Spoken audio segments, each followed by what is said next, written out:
走进健康新时代，快乐生活吃出来。您现在正在收看的就是每天带给你好味道以及很多养生知识的健康新时代，我是大嘴。今天这里进行的是 PK 私房菜，给您请来的养生专家是大家非常熟悉的老朋友了，王静老师，欢迎王静老师。大家好。今天有2个人在我们今天开场就来踢馆，知道为什么吗？因为他们要带来2道私房菜，并且跟我们说要用我和你的胃口来作为定夺。如果说咱们喜欢哪一方就获胜。而且我觉得今天不光是口感上要享一下福，而且呢要赶一次时尚。因为前一段时间啊，我就说要到什么饭店去吃饭，朋友都说我过时了，我落伍了。因为现在大家流行吃的是私房菜。没错，私房菜就是说，如果说电视机前面的你有一些看家的本领，有一些私房菜品的话，都可以在这个舞台上报名，然后来参与我们节目。那么今天我们的2位嘉宾，2位民间高手是谁呢？现在就让我们认识一下他们。今天我给大家带来一道是正宗的宁波名菜，叫雪菜大汤黄鱼。这道菜呢，在宁波呢比较盛行，而且冬天呢也比较喜欢吃。今天呢我带给大家，希望大嘴和主持人营养师喜欢这道菜。来自宁波的张女士带来的菜品可是宁波人冬季必吃的养生汤菜。冬季喝上这样一口热汤，别提多舒坦了。其中加入了雪里红和冬笋，为这鱼汤更增添了一份鲜美的滋味。这营养搭配也更合理。你想知道这一汤的滋味吗？那就跟着张女士学学吧。下面有请爱好烹饪的民间高手杨先生。我带来一道翡翠鱼球，这道菜我做了7、8年了，亲朋好友来吃了都说很好吃。我相信这道菜今天一定会受到大嘴和王静老师好评的。鱼丸想必大家都吃过，但是杨先生做的这道翡翠鱼丸您吃过吗？不仅如此，人家可是有着7、8年的烹饪技艺呀。再配以冬季必吃菜品萝卜，这一菜的健康度就不用怀疑啦。鱼丸还加入了内酯豆腐，这是为何？杨先生慢慢告诉您。欢迎我们今天第1位嘉宾，来自南方的这位张女士，欢迎张女士。你好，你好。刚才我们的张女士说哈，今天带来的是雪菜大汤黄鱼。对，您是宁波人。对。听说在宁波到冬天必吃这道菜。对，这道菜呢，就是说呢，营养呢比较好，再一个呢比较清淡，比较原汁原味。您今天可是要 PK 的，行，要跟我们一位来自北方的一位先生，对，杨先生来 PK。有多少胜算在手里？99%。好，99%的这个把握。那现在咱就开始看你操作，好不好？好。今天给您已经准备好就主料了。您说要黄花鱼，咱给您准备好了，对吧？冬笋，然后是雪菜，腌好的雪菜。对，这个雪菜呢是正宗的南方雪菜，和这边的不一样。这个冬笋呢也是立冬以后呢是埋在地底下的，它不见风不见阳光，所以它的肉质是比较鲜嫩的。必须选择冬笋，必须选择冬笋。对，现在没有别的笋，只有冬笋。对，冬天对，到了春天才能有春笋，然后它有夏笋，是不是？我们今天选的这个鱼，其实你看，阿姨，我知道，在这个黄花鱼呢，它不同的地域，然后它有不同的大小，似乎是大小它代表了不同的品种。我们做这道大汤黄鱼，对这个黄花鱼有要求吗？肯定的，小黄花肯定是出不了效果。起码在1斤就500克左右的鱼。今天这个够你用的？够，这条鱼可能在1斤2、3两左右。哇，1斤2、3两啊！对，这道菜您算是就是跟着您的母亲学的？这个应该这么说吧。一代的传下来，一代的传下来。宁波人对，到了过年必须的，尤其到了冬天，这是必须的一道菜。听到没有？到冬天宁波人必吃的。对，今天呢，我们有口福了，王静老师看着我们。现在我开始。OK， 咱开始操作，好不好？我先把鱼洗一下。OK， 我其实。你看哈，王静老师，我觉得这个黄花鱼它有一个特点是什么？就是它的肉呢特别的细嫩，而且刺儿少。蒜瓣肉。对。今天呢，我们的张女士第一波给大家带来的是用大黄花做的这个雪菜大汤黄鱼，先给它洗一下。洗鱼做鱼吧，不要开膛。对，直接从鱼鳃、从鱼肚子里面直接把它挖出来，用筷子。用什么挖？用筷子，用手都可以。等一下，张女士，我对这个方法很感兴趣啊！您这么直接就能给它也不带钩，怎么能给它拽下来？凭着感觉走，反正是跟着感觉走，对吃喝啥都有。对，凭着感觉走。一般有的时候呢，就是说，然后拿手一块把它就直接就可以搂出来了。你看一下，您这是用手直接从它这个就是这个鱼的这个位置喉咙处，对，它应该不算喉咙了，就这个头和这个身体连接这个位置，鱼鳃啊一块连着鱼鳃一块搂出来，对。那如果说你要是不方便操作，你可以用筷子来帮你挖一挖。对，挖一挖，对。还有就主要的这一块，这个是什么？鱼的，就是这个怎么说呢？这块东西必须要去掉，特别腥。这个具体的应该怎么说呢？你看这个属于是鱼的那个，算是鱼的额头。额头，应该是这么讲。这个是黄花鱼的鱼头，鱼的这个头的这个额头这位置就是黄花鱼，必须要去掉，去掉以后就不腥了，就是。里外都清洗干净。对，里外都清洗干净。你看我们平时处理这种草鱼之类的，我们要去这个腥线，是在它腹部，而黄花鱼重点是，女士告诉我们的，张女士是额头的这个位置，把这个皮剥下来就 OK 了。然后把它擦干。如果是湿的话，肯定油煎的话，它肯定是要崩溅一些。没错。如果是有水的话，它肯定要崩啊。对，一个是崩，再一个吧，它肯定是怎么说呢？肯定是粘锅了。没错，对吧？那肯定有粘锅。那你一粘锅做出来这个形就肯定很不好，差很多。对，这就是细节决定成败。最好呢就是有厨房的餐巾纸把它擦干，那更好。没错。或者说你提前洗好以后把它晾干也可以。风干。对，风干，那就更好。风干是不是？赢在细节上。对，好嘞，很棒。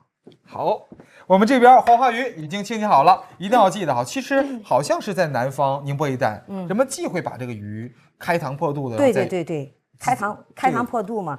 鱼一炸以后，它肚子就翻开了。没错。那你看鱼塘里面的鱼死的话，肯定是肚子朝上的，所以说人家很忌讳，说你这样子一剪开以后一炸的话，它翻开的肯定不好看。所以就是宁波南方人是特别讲究这一块，没错，特别忌讳这一块啊。好，给它擦干净。阿姨呢，刚才告诉我，张女士告诉我说她平时的时候呢，最大爱好是请人吃饭。这道菜请朋友吃过吗？吃过。他们吃完之后什么反应？赞不绝口，因为他们从来没有吃过这种做法，知道吧？赞不绝口。因为北方呢，说实在的，黄鱼一般就是干烧。或者说炸的吃，南方呢一般就讲究就是清淡，比较鲜嫩润滑，就是说它因为鲜嫩的、清淡的，对，清淡的，尤其是比如说处理这种鱼类，对，鱼类鲜的食材，就是我们在南方的话，就是鱼就不新鲜了才红烧，或者说炸，要新鲜的话全是原汁原味，清蒸，就是蒸和炖为主。张女士呢，现在已经将我们的黄花鱼已经擦干了，放在一边备用。接下来我们在锅中来点油，要煎它，是不是？对，要煎一下。好，来点油。今天我们用的油呢是健康新时代的厨房周年给您推荐的胡姬花的古法小炸花生油。这种油呢，据说它是用那种古代的压榨油的方式，然后呢炸出来的油有浓浓的花生的香味，并且油也少，对身体健康很有好处。建议你在家里试一试。咱这个油需要很多吗？不需要很多，一点就行。我们讲究清淡，不可以放油太多了。哎呦，是不是？从头到尾都是很清淡。对。来一点点姜丝下去。姜丝，其实每次我觉得做鱼的时候，是不是少不了姜？是，做鱼必须要姜，没有葱可以，没有姜不行。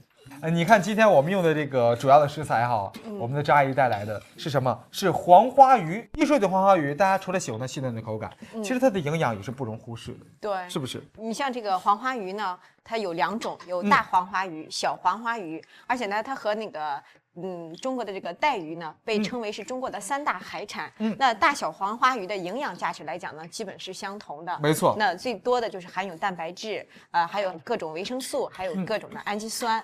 那首先呢，这个黄花鱼呢，肉质非常的细嫩，非常的容易消化。没错。所以呢，有很强的一种补益作用。还有对中老年人对身体虚弱的人呢是非常好的。就在说话间，我们的张女士已经将我们的鱼。一定要记得，想让它入味呢，咱不给它泡汤破肚可以，但是您别忘了改上3刀，对，是不是？那其实我觉得这个鱼是不是来回反正的话，煎也不用煎太久，不要煎很久，稍微一煎就可以。可是我在想一个问题，张女士，我要考一下你，咱这个是大汤黄鱼，肯定是一道汤水菜。对的，既然都是汤水菜了，咱为什么还要煎呢？煎一煎，它熬出来汤发白。发白。对，奶汤。不煎的话，就像奶汤一样的，你不煎的话，出不了这个效果。鱼汤，在那个煎一下之后呢，两面刚好已经有点微微的发焦的时候，加水了就开始。对，加水。好，来汤。加水多一点，要不怎么叫大汤？没错，大汤就是说汤水很大。大汤。对，可这时候是不是我们觉得应该有砂锅来用它最好了？咱现在先给它换一个锅，是不是？对。为什么换锅呢？道理很简单，因为我们做汤水菜喜欢用什么锅？煲，没错，肯定是煲。就这种煲。这道菜是宁波人养身体的一道菜，冬天都想进补，那么你在家里想进补也可以试一试。张女士，咱这边呢已经换好锅了，将我们这个汤啊以及我们的黄花鱼放进煲中，慢慢的煲着。我们要怎么控制火力呢？是大火烧开，是不是？先大火烧开，大火烧开，大概10分钟左右吧。哎，那这时候我们再切点笋丝儿下去。对对对，可是，为什么要切丝儿呢？我觉得这个笋如果是汤水菜的话，是不是馅儿大点块儿的会比较好？也可以。也可以。对对，个人做法也可以大块儿。其实这个冬笋，刚才这个张女士说，它味道非常非常的鲜美，没错而且呢，它的营养价值也是非常高的。嗯它富含各种的维生素、无机盐，还有氨基酸。那它的粗纤维的含量也是非常的高，听到没有？所以说宁波人真的很会吃。很会养生。没错，在这边已经全部都切好了，我们的雪菜切成这样的碎丁儿，我们的笋切成细丝。细丝。开锅了，了现在呢，我们可以放着我们的这些配料了。对，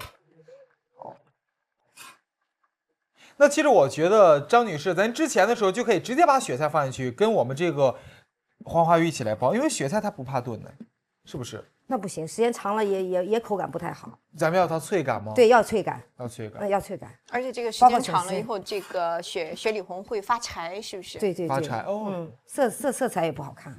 没错。好嘞，咱现在将我们的配料冬笋以及雪菜放进去，那这时候盖着盖子再煲多长时间？再煲个3-5分钟吧。这就可以了。这道菜其实我觉得哈，它总共的时间呢需要10多分左右，是不是？你在家里的时候呢，操作起来呢也算是家常的。那现在将配料放进去，嫩嫩的冬笋，还有好吃的雪里红，3分钟之后正式上桌。咱的菜呢差不多了，因为热乎乎的，现在能够从蒸汽中闻得到哈我们这个黄鱼的鲜味。来，赶快打开。好嘞，哎呀，咕哒咕哒的冒着泡，太家常了这道菜。放点盐。来点盐。一般我们汤水菜都是最后调味。对，不需要放很多，因为雪菜它本身它有咸味儿了。对没错，它属于是腌制菜。啊，对而且这道菜本身就是一个清淡的。对，是比较清淡的。这个盐呢，1小勺，注意控制量。然后放点味精。咱这个需要的话，总共炖多长时间才是比较好的总共大概15分钟左右，差不多。 ？15分钟就行。但是作为鱼来说吧，千滚豆腐万滚鱼，鱼应该是多炖一会儿，然后菜放进去以后就3-5分钟就起锅。没错，记得哈，今天这个冬笋以及雪里红不要让它煮得太老。对好，好了说话间，我们现在就给它端上桌，好好的尝一尝。好今天 PK 私房菜第一道，张女士带来的大汤黄鱼炖雪菜，哇，撒上小葱花，来点香葱点缀一下。来点香葱。好嘞，好嘞这道菜我们就 OK 了。 ，OK 喽，现在上桌，赶快尝一尝喽。哎，真别说，味道还不错。这道菜我觉得如果不是黄鱼的话，应该吃不出来这种好味道。必须黄鱼。如果是用草鱼或者说鲢鱼的话，肯定吃不出来这种有点像河鲜海鲜中间的那种鲜的感觉。应该怎么说呢？是菜里有鱼鲜味儿，鱼有含菜香，菜有鱼香，鱼鲜，应该这么说。而且这个雪里红吃在嘴中还有咯吱咯吱的那种脆感。而且不光好吃，还健康养生，它是一个气血双补的一个汤品。在宁波，据说一到冬天一定要吃这道菜，就是刚才呢我们张女士带来的这道非常好吃的雪菜大汤黄鱼。那么这道菜呢要 PK 另外一道菜了。那么我们下一位嘉宾，现在就有请我们下一位杨先生给大家带来第2道私房菜。欢迎杨先生，你好，你好，你好，大斌你好，王你好谢老师好。杨先生呢是青岛的美食达人，经常在比赛中看到你。那对今天您带来的私房菜什么名字？翡翠鱼球，翡翠鱼球。我之前有注意到，您也用黄花鱼，对您这真的 PK， 好像是您做这个翡翠鱼球也是对鱼的大小有要求的。对，我们做这个翡翠鱼球吧，一般要买1斤多大一点的，大一点的，因为你这个鱼小了吧，穿了这个鱼丸子吧，来了家里来客人不够吃的。对，好啊，绝对因为这道菜太好吃了，太好啊，太好吃了。好，那咱们现在开始来操作我们这个1斤多左右的这黄花鱼，是不是好大的，然后好汆，是不是？好赶快咱们给它改刀吗？还是怎样？现在第一步，我先把这个鱼肉片下来。先片鱼肉。对，咱这个之前的时候不需要给它把那个内脏之类的取出来。这个鱼吧，提前我洗干净了，嗯洗干净了，就 OK 了，已经处理好了。好，给它片下来。片的时候从这个头以下的这位置切开一刀，然后直接片就行。对，这个您做这个翡翠鱼丸，如果说用我们的草鱼啊，包括我们用鲢鱼来代替，可不可以呢？这做这个鱼吧，这个淡水鱼吧，像草鱼也可以，可以。但是我们用这个黄花鱼吧，这黄花鱼这个营养丰富，这个黄花鱼的肉质细嫩，对，哎，你要利用它那个肉质细嫩，然后做丸子的那个口感要嫩嫩的那种。对对对对。其实说起这个鱼丸子的来源啊，还和秦始皇有一个故事。怎么讲？秦始皇呢个人是非常喜欢吃鱼的。他在统一中国做了皇帝以后啊，就规定每餐必有鱼，但是呢又规定不能有刺儿。如果是有刺儿的话，他就要把厨师处死。不能有刺儿。对，为此呢几个厨师都丧了命。这一天呢又到这个传膳的时间了，然后这个厨师呢今天又要做鱼，他对这个鱼啊是又发狠是又胆怯，于是呢他就拿刀背儿来砸这个鱼，来以解心头之恨。结果砸着砸着呢，竟然发现这个鱼蓉啊给溶出来了，而鱼骨头和鱼刺啊都被慢慢的给吸出来了。这时候呢，开始皇帝要传膳了，于是他急中生智，就把这个鱼蓉攥成丸子，然后丢到开水锅里。这么一煮变成鱼丸子，对，然后这种秦始皇龙颜大悦，对，然后大家奖赏了这个厨师，从此这种鱼丸的做法也又流传到了民间。怪不得哈，其实说起吃丸子，胶东一带的人喜欢吃鲅鱼丸子。那今天我们的杨先生带来的是，我们这边的黄花鱼丸子，又会出来什么样的口感了？现在我们所有鱼肉呢，都从这个黄花鱼身上给它取下来了，接下来开始正式的剁我们的鱼丸子的蓉，是不是？对，好，马上开始。